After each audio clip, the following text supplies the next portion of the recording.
warahmatullahi wabarakatuh. Waalaikumsalam warahmatullahi wabarakatuh. Baik, di sini ya, kami akan mencoba menjelaskan tentang pengelolaan tenaga pendidik dan juga tenaga kependidikan, di mana kami dari kelompok 4 ini beranggota saya sendiri sebagai moderator pada malam hari ini yang memimpin diskusi kita pada malam hari ini, dan juga ada Darini sebagai penjelas, dan juga Eva Novrianti sebagai penjelas, Rika Selviani sebagai penjelas, dan juga Kak Andi Berliana sebagai penjelas.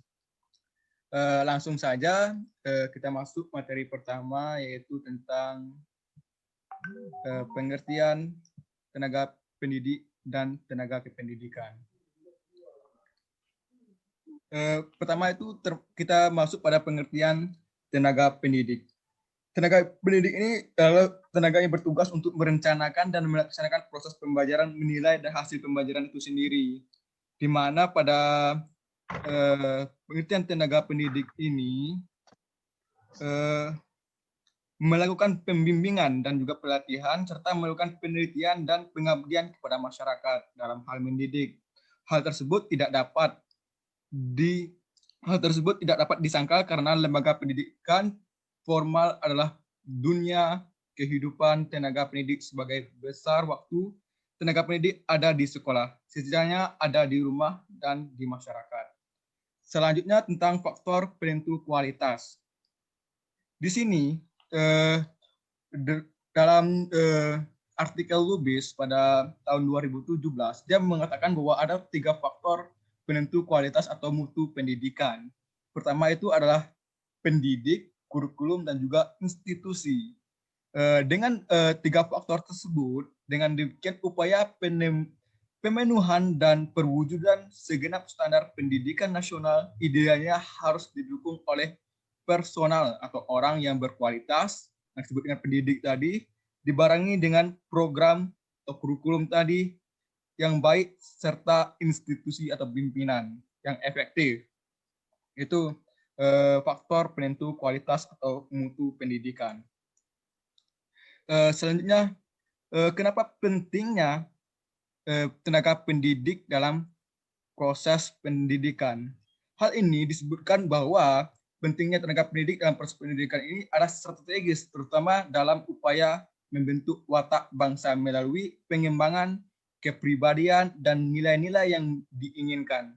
Hal ini disebabkan adanya dimensi-dimensi proses pendidikan, atau lebih khusus lagi proses pembelajaran, yang saja kepada saudari Darini untuk menjelaskan pembahasan selanjutnya. Kepada saudari Darini dipersilakan.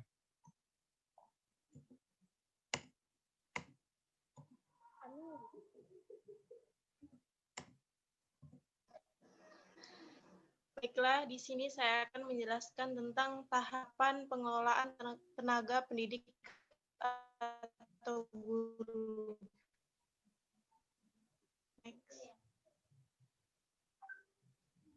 Menurut Hussein Umar, tahun 2000, dalam Kompri 2015, pada halaman 84-85, langkah-langkah yang dilakukan dalam manajemen sumber daya manusia atau pengelolaan tenaga pendidik melalui yang pertama itu perencanaan.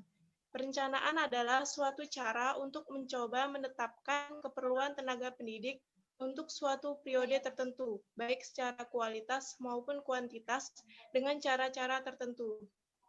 Melalui perencanaan sumber daya manusia yang matang, produktivitas kerja dari tenaga yang ada sudah dapat ditingkatkan.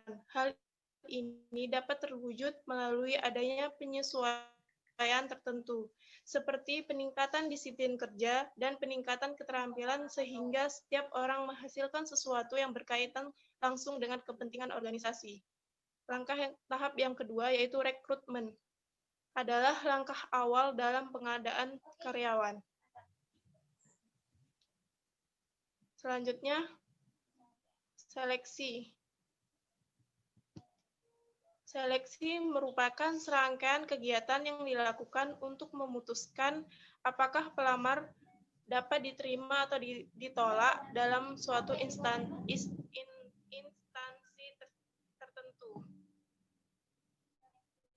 Selanjutnya ada place atau penempatan yang dilakukan untuk melakukan penyesuaian antara kebutuhan sekolah dengan spesifikasi keahlian masing-masing tenaga kependidikan yang diterima di sekolah tersebut.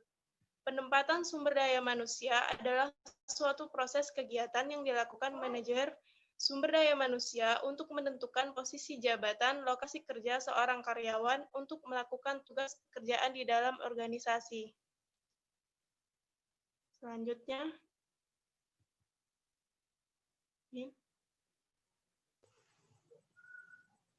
Selanjutnya, penjelasan dari Saudari Eva. Kepada Saudari Eva dipersilakan.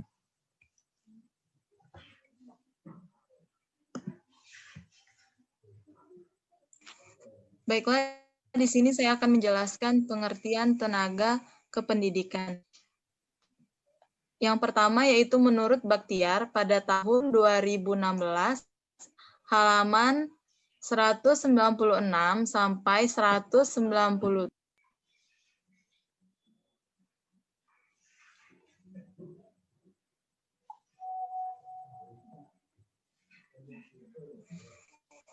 Tenaga kependidikan mencakup tugas dan tanggung jawab tenaga kependidikan di dalam ayat 2, pasal 140, bab 12, tahun 2005 sebagai berikut.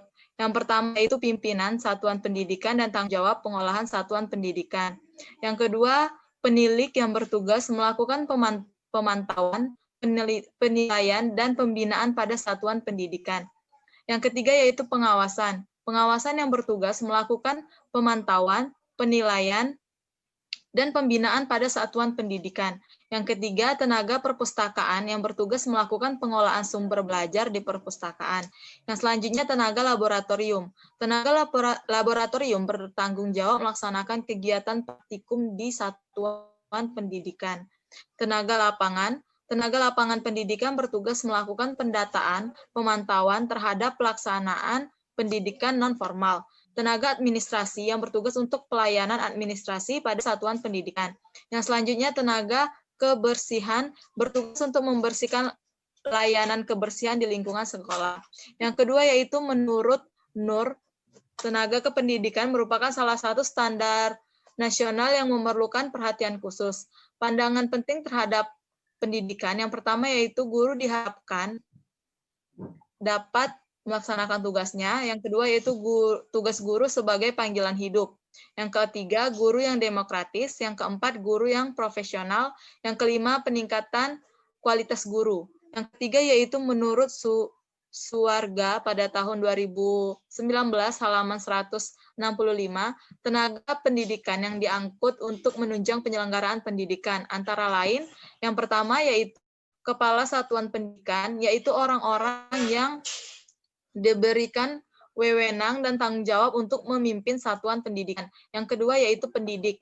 Pendidik ini mencakup tenaga kependidikan yang berpartisipan dalam penyelenggaraan pendidikan. Baiklah, saya kembalikan ke moderator.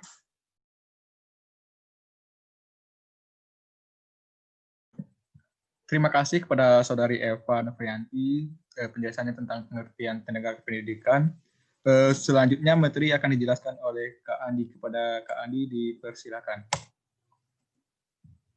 Nah, yang pertama yaitu menurut Mustari tahun 2013 halaman 7. Fungsi pokok manajemen pendidikan dibagi 4 macam, yaitu yang pertama yaitu perencanaan.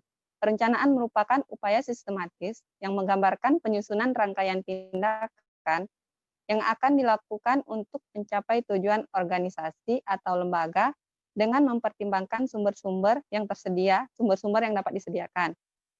Perencanaan merupakan kegiatan untuk mengarahkan atau menggunakan sumber-sumber yang terbatas secara efisiensi dan akan memiliki nilai tujuan yang telah ditetapkan. Yang kedua yaitu pelaksanaan.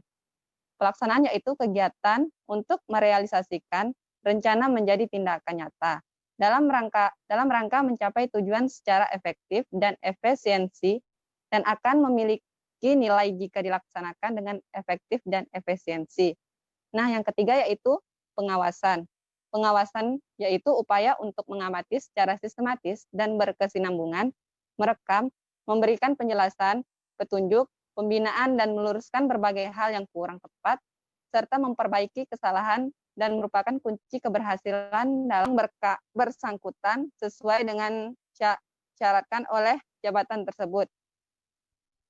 Sekian dari saya.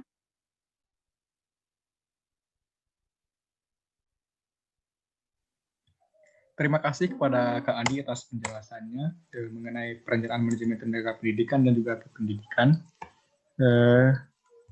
Selanjutnya, materi yang terakhir akan dijelaskan oleh Rika Selviani. Kepada Saudari Rika, dipersilakan.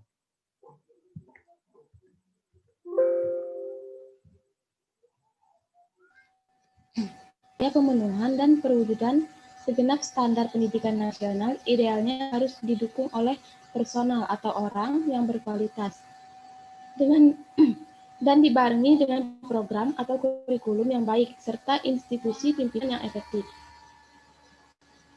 Next.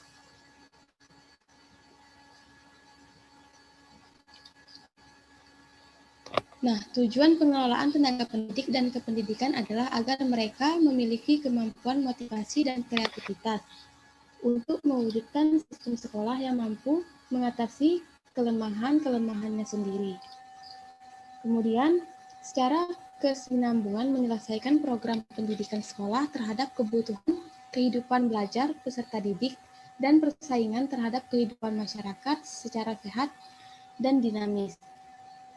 Kemudian, menyediakan bentuk kepemimpinan yang mampu mewujudkan human organization yang pengertiannya lebih dari human relationship pada setiap jenjang manajemen organisasi pendidikan nasional. Kemudian, menurut Alia, tahun 2017, halaman 13 sampai halaman 14, berdasarkan Undang-Undang Sistem Pendidik, petugas merencanakan dan melaksanakan proses pembelajaran, menilai hasil pembelajaran, melakukan pembimbingan dan pelatihan, serta melakukan penelitian dan pengabdian kepada masyarakat, terutama bagi pendidik pada perguruan tinggi. Kemudian, tenaga kependidikan bertugas melaksanakan administrasi pengelolaan pengembangan, pengawasan, dan pelayanan teknis untuk menunjang proses pendidikan pada satuan pendidikan.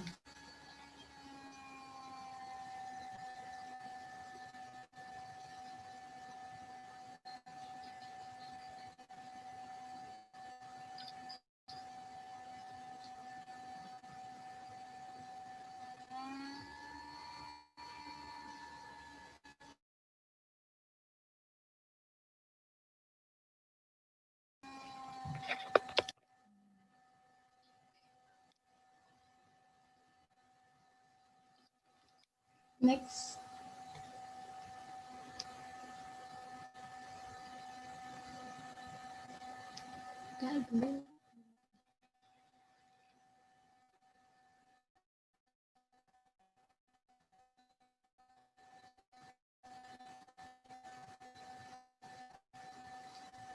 Baik, mohon maaf sebelumnya kayaknya di tempat Rika terjadinya kepadaman lampu. Jadi di sini saya jelaskan kembali ya. Tadi juga saya karena di tempat Rika barusan terjadi mati lampu, maka ini juga slide terakhir dari Saudari Rika tentang tugas tentang juga pendidik. Jadi itulah slide terakhir dari kelompok kami dalam menjelaskan tentang yang telah atau penjelasan yang telah kami paparkan, wiswara, tutor, instruktor, fasilitator, dan sebutan lain sesuai dengan kekhususannya, serta berpartisipasi dalam menyelenggarakan pendidikan. Dipandang dari dimensi pembelajaran, peranan pendidik, guru, dosen, pamong belajar, tutor, kan adanya dimensi-dimensi proses pendidikan atau lebih khusus lagi proses pembelajaran yang diperankan oleh pendidik yang tidak dapat digantikan oleh teknologi. Jadi cukup itu penjelasan kami tentang tenaga pendidik dan juga kependidikan ini. Kami punya untuk hadir pada Zoom kita pada malam hari ini. Dan apabila ada kesalahan kata dan juga kesalahan jaringan tadinya, kami ucapkan maaf. Saya akhiri dengan Assalamualaikum warahmatullahi wabarakatuh. Waalaikumsalam warahmatullahi wabarakatuh.